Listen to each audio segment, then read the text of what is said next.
Brian Stelter has a show on CNN called Reliable Sources. He's a media expert, according to himself and to CNN.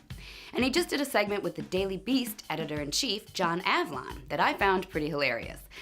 But not because I disagreed with what was said. In fact, I agree wholeheartedly. They were talking about the idea of not just fake news, but hate news. In the segment, Avlon defines hate news as hyper-partisan news sites that have explicit agendas that go well beyond sites that have a partisan philosophy. They're sites that view political debate as a form of war and sometimes function as propagandists. They are ugly, and they will unleash forces against critics in any way, shape, or form. Now, I'm good with that definition, and I hate news as much as Avlon so clearly did in the segment. And then he goes even further to say that hate news outlets will do anything they can to keep people addicted to anxiety and anger at other partisan teams.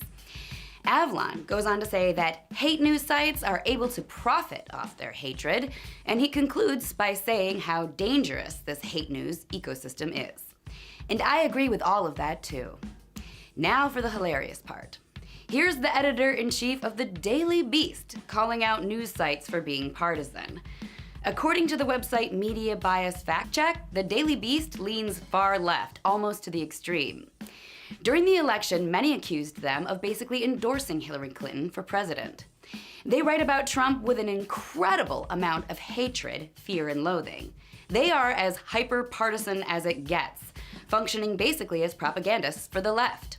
Avlon's own site, in other words, matches his definition of hate news. So does Stelter's CNN show Reliable Sources. Media Bias Fact Check ranks CNN a little less biased toward the left than the Daily Beast, but it's still very much left-leaning. Stelter's own show blames Trump for warping trust in the media, says Trump is poisonous, a liar, a reality denier, you name it. He couldn't be more hateful toward Trump if he tried. And he certainly stokes anger and anxiety in his viewers. Stelter's own show, in other words, also meets the definition of hate news. Again, I totally agree with Avlon and Stelter that hyper-partisan outlets who function as propagandists are dangerous and ugly. I just think they should take a break from looking into a camera and take some time to look in a mirror.